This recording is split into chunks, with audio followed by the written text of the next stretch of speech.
هاد الايام الجيور ولا عامر بالمؤثرين، ها السب ها القذف ها حيازه المخدرات.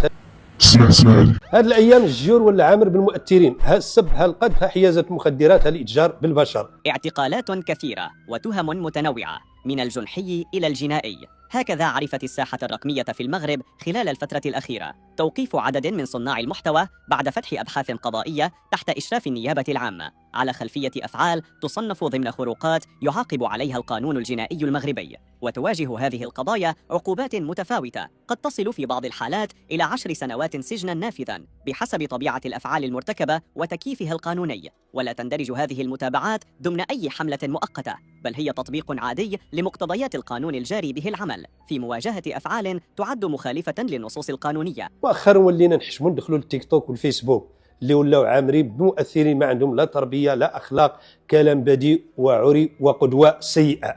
الناس ولا عندهم كل شيء مباح في سبيل الترند والربح السريع، وما كيهمش كل فيديو كيشوفوا طفل صغير ولا مراهق، المهم يجمع التكبيس ويدعموا الداعمين. الدوله عبر مؤسساتها الامنيه والقضائيه كدير واحد الخدمه نقيه هذه الايام، وكتعتقل اي واحد كيخالف القانون والقيم ديال المغاربه، لانه غير المعقول نبقاو عايشين في هذه الفوضى وقله الترابي. اللي بغيتكم تعرفوا على انه اليوماتيه عندنا 20,000 مؤثر عبر وسائل التواصل الاجتماعي، في حين عندنا 3993 صحفي وين المفروض هما اللي ياثروا، ولكن 80% من هذه المساحه اليوماتيه كيعمروها هاد 20,000 اللي كيتواجدوا في وسائل التواصل الاجتماعي واللي كيأثروا، وانا لا ادري في ماذا يؤثرون، لان هذه كلمه التاثير راه بين قوسين، التاثير يجب ان يكون ايجابيا، والمؤثر يجب ان يقدم خدمه للمجتمع، يجب ان ينور الراي العام، يساهم في النقاش العمومي، يبين الاعطاب، يوعي الناس، يقدم خدمات جليله للمجتمع. هذا هو الذي يؤثر في المجتمع. اما باش تقول لي واحد عريان كيتعرى، واحد كيقول الكلام البذيء والساقط، واحد كيقول هضره خايبه، واحد كيقول بزاف ديال الحوايج اللي ما يمكنش تسمعهم لا انت ولا مع اولادك ولا مع الاسره ديالك ولا داخل المجتمع، هذا في ماذا يؤثر؟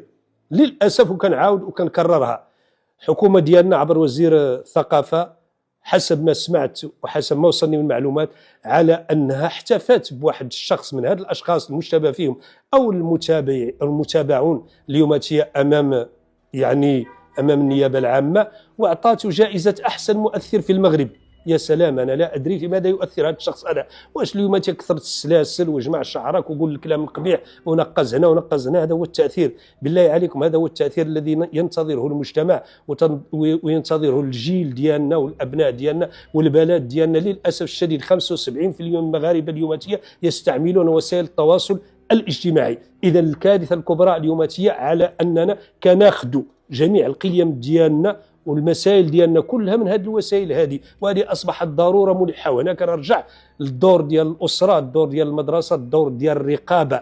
وفعلت الصين حسنا، او حسنا فعلت الصين عندما منعت كل من يتحدث في مجال ليس من مجالات اختصاصه انه مات اللي يتكلم. كاين اللي كيتكلم في الدين وكيتكلم في الطب وكيتكلم في الثقافه ويتكلم في السياسه ويتكلم في الجنون الكحل، وهو لا شهاده له ولا علم له ولا درايه. هذا الشيء اللي وقع لنا اليوم. وايضا مصر قامت بحمله كبيره جدا على هؤلاء التافهين في مواقع التواصل الاجتماعي. اليوم كنحيوا المصالح الامنيه ديالنا اللي قامت بهذه الحمله هذه، ونحيوا القضاء ديالنا الذي سيتابعهم واللي كيعطي احكام ان شاء الله تكون رادعه لكي تردع المجتمع، لانه بغينا هذا المجتمع ديالنا يتلقى، بغينا القيم ديال هذه الدوله الام اللي عندها 12 قرن تكون عندها قيم حقيقيه. ويعود الكلام نسمعوه كلام نقي، كلام يصل الى يدخل القلب قبل ان يدخل العقل. اليوم راه ما بقيتي تقدر تدخل مواقع التواصل الاجتماعي لأن فيها كلام بدي، لأن القدوة للأسف اليوم ولات شنا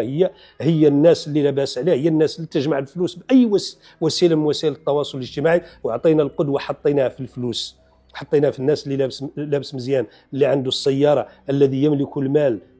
ما كنسولوش على الوسيله باش جاب المال، سواء سرقه من المال العام، سواء جابه من الاتجار في تجاره غير مشروعه، سواء جابه باي وسيله من الوسائل، لا يهم. المهم فقط ان يكون لديه المال، وهناك يولي قدوه وكيبان في وسائل التواصل الاجتماعي وكيدير اي حاجه باش يجيب هذا المال هذا. القدوات الحقيقية في المجتمع يجب أن يكون هو التعليم، يجب أن يكون هو بناء الإنسان وبناء الفكر وبناء العقل. هذه هي القدوات الحقيقية، المفكرين، الأساتذة، المعلمين، الأطباء، المحامون، المهندسون، كل الوظائف التي توجد داخل المجتمع، حتى الوظائف اللي كنعتبروا احنا والو، حتى عامل النظافة اللي كينقي لنا الأزبال ديالنا، هذا قدوة داخل المجتمع.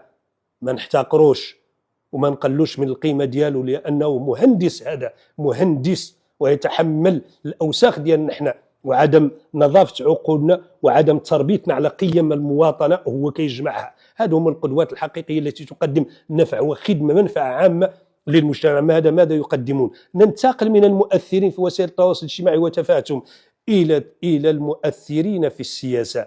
اليوم خرج علينا وزير التربية الوطنية بتصريح غريب وعجيب. وما تحاولوش تقربوا المدرسة للدوار، حاولوا تقربوا الدوار لأحسن مدرسة. هذا التصريح هذا أنا بغيت نيوتن ينوض من القبر ديالو اللي اخترع الجاذبية، قانون الجاذبية، ويشوف لنا في 2025 أن وزير التربية الوطنية المغربي يخترع قانون الجذب وقانون تقريب الدوار من المدرسة وليس تقريب المدرسة من الدوار، ويدعو الناس إلى أنهم ينتقلوا إلى المدرسة. الدوار ينتقل للمدرسة، ماشي المدرسة هي اللي تجي للدوار. ويسهر السيد الوزير على إقامة مدارس داخل جميع الدواوير والقرى والمداشر البعيدة في المغرب العميق الذي لا يعرف عنه شيء، واللي قال على أنه باص صيفطوا لألمانيا ولا لإنجلترا يقرأ، هذا حق له إذا كانت عنده الموارد المالية. ولكن ليفهم السيد الوزير أن كل المغاربة ما عندوش فلوس حتى فين يقراوا في المداشر، غير فين يتنقلوا من قرية لقرية 12 كيلومتر راه ما عندوش 5 دراهم ديال الفلوس. راه واقع حقيقي تحدث عنه صاحب الجلالة. مغرب السرعتين، مغرب الرباط، الدار البيضاء، مراكش، طنجة، أكادير، غيرها من المدن الكبرى، ليس هو المغرب العميق اللي موجود في مجموعة من القرى والبوادي في الجبال وفي مجموعة من الجغرافيات اللي لا يعرف عنها الوزير شيء للأسف الشديد. ويتحدث عن المدرسة ديال الريادة، وكيدعو الدواوير أنهم يتاقلوا لها، يهزوا الدوار، يمشوا في نظرية غريبة سيعجز السوسيولوجيون المغاربة عن فهم وفك شفراتها وميكانيزماتها الحقيقية، وخاصة تدرس في المدارس والجامعات المغربية كنظرية غريبة جدا. إلا بغيتي العلم هز الدوار وسير له، ماشي العلم يجي لعندك. هنا كيعطي نفتح قوس وكنقول على أنه السياسة فن، والسياسة ممارسة، والسياسة تربية على السلوك وعلى المواطنة، وهي تبدأ من الصغر تدرج الشبيبة حتى توصل.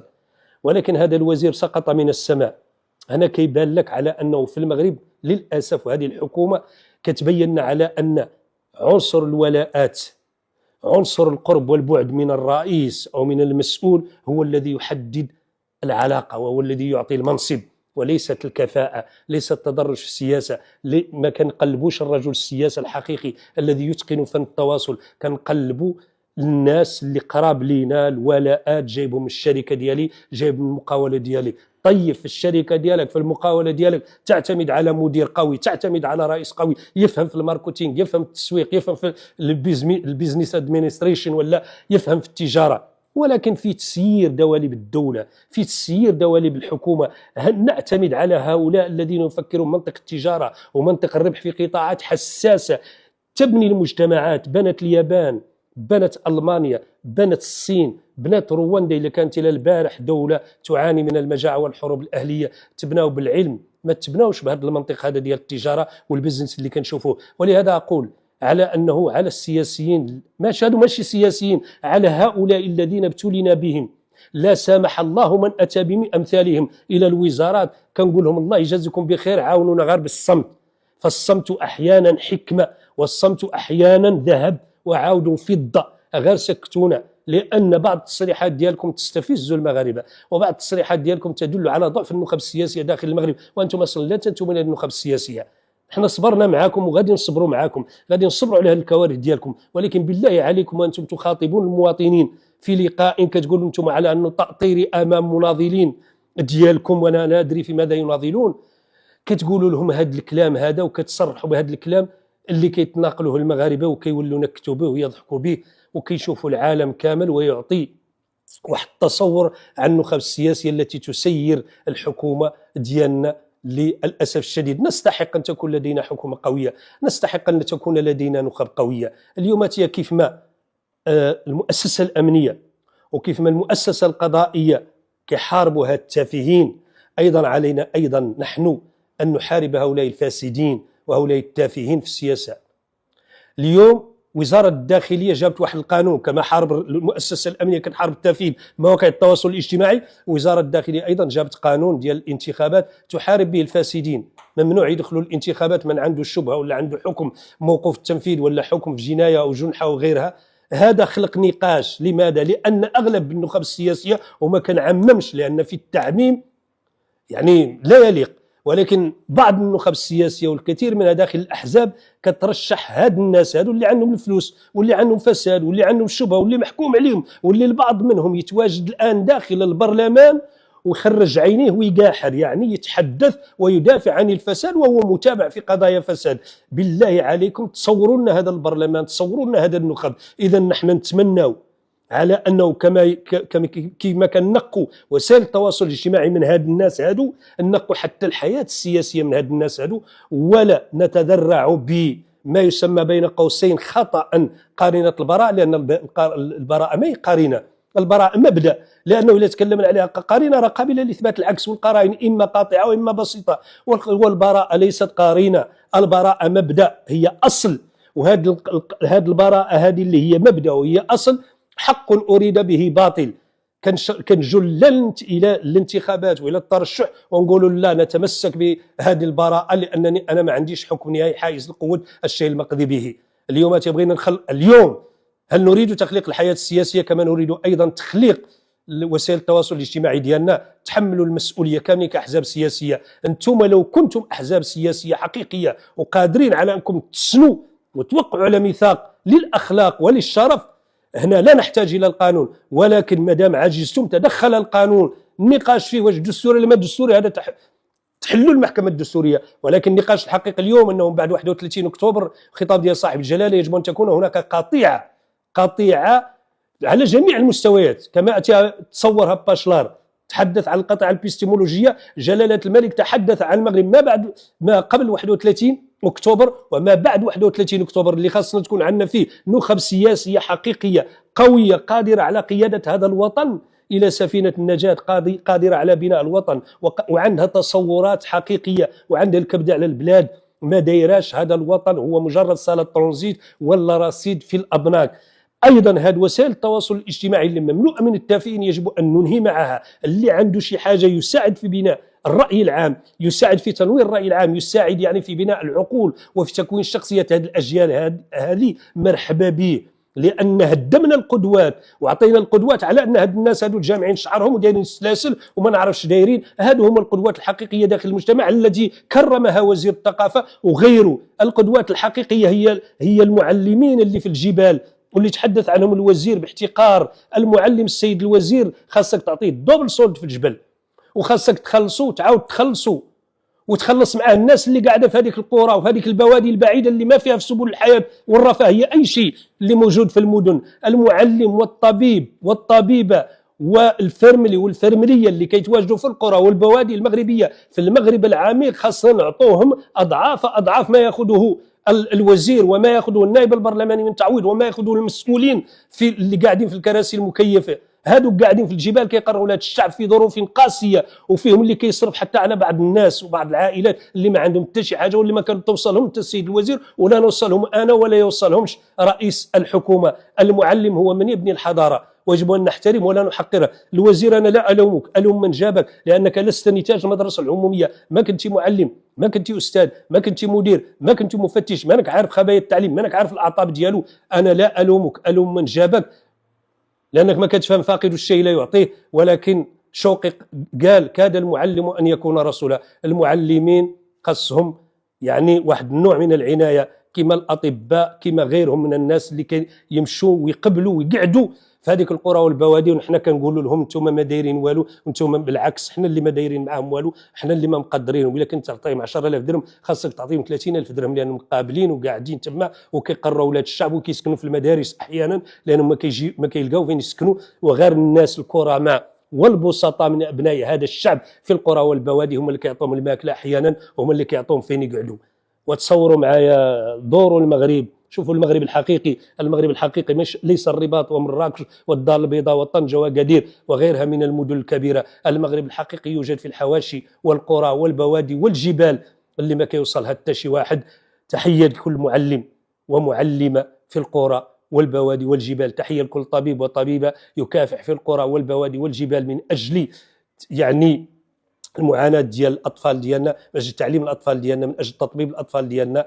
تحية لكل هؤلاء وهؤلاء. وكنقول أيضا تحية للمصالح الأمنية أن تستمر، ونتمنى أن تستمر في تنظيف البيت هذه وسائل التواصل الاجتماعي. ونتمنى أيضا من الأحزاب السياسية أنها ما تتضرع بالقانون. أتمنى أنها تدير ميثاق أخلاقي حقيقي، وأن تمنع الفاسدين، لأننا نحتاج إلى نظافة وسائل التواصل الاجتماعي، كما نحتاج أيضا إلى نظافة المناخ السياسي داخل البلد. إلى بغينا انتخابات حقيقية، وإلى بغينا تصور حقيقي لهذه البلاد هذه اللي كنبغوها كاملين، ولكن كنبغوها نشوفوها أحسن البلدان. وإلى بغينا نشوفوها أحسن البلدان خاصنا ننقوها وننظفوها، وقبل هذا وذاك ننظف أنفسنا. واللي كيشوف في راسه شبهة واللي كيشوف في راسه فساد يكون عنده ضمير ويعود إلى الوراء دون أن ينتظر أن القانون يمنع من الترشح. لأنه كما كيقولوا الفرنسيين الأخلاق عندما يتعطل القانون تبدأ الأخلاق في الاشتغال. وهذوك اللي كيعرفوا الأخلاق، وحنا هناتية اللي الأخلاق هي أساس الحياة ديالنا. للأسف الشديد كل شيء داس عليها، وأصبحت القدوات الحقيقية هي الفلوس، حتى ولو أتت من مال حرام ومن أكل المال العام. تحياتي لكم والسلام عليكم.